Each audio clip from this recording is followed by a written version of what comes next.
ایک دور دراز ریاست میں 3 غریب بہنیں رہتی تھیں، زینب، عائشہ اور مریم۔ ان کے والدین کا انتقال ہو چکا تھا۔ وہ ایک ٹوٹے ہوئے کچے گھر میں رہتی تھی۔ اگرچہ وہ غریب تھی مگر ایک دوسرے سے بے حد محبت کرتی تھی۔ زینب سب سے بڑی اور سمجھدار تھی، عائشہ درمیانی اور ہنس مکھ تھی، مریم سب سے چھوٹی مگر نہایت بہادر تھی۔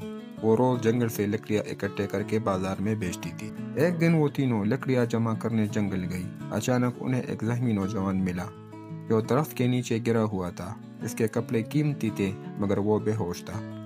مریم نے کہا، ہم اسے چھوڑ نہیں سکتے، یہ مصیبت میں ہے۔ وہ اسے اپنے گھر لے آئی اور اس کی مرہم پٹی کی۔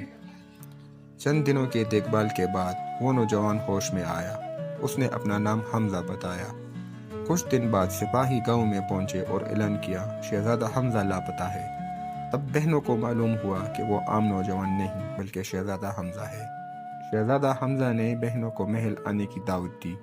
وہ پہلی بار محل گئی۔ محل بہت شاندار تھا، یہ نور محل جیسا حسین لگ رہا تھا، مگر دربار پر کچھ لوگ غریب بہنوں سے حسد کرنے لگے۔ وزیر کو شہزادے کا غریب لڑکیوں سے ملنا پسند نہیں آیا۔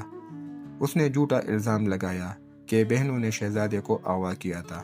سپاہی نے انہیں قید کیا۔ قید خانے میں مریم نے کہا، سچ کبھی نہیں ہارتا، ہمیں ہمت رکھنی ہوگی۔ شہزادہ حمزہ نے سچ کی تحقیقات کی۔ اسے معلوم ہوا کہ وزیر جھوٹ بول رہا تھا۔ اس نے دربار میں اعلان کیا، ان بہنوں نے میری جان بچائی ہے، یہ میرے مجرم نہیں، میری محسن ہے۔ وزیر کو سزا دی گئی۔ شہزادہ نے زینب سے شادی کی پیشکش کی مگر زینب نے کہا، ہم تینوں ہمیشہ ساتھ رہیں گے۔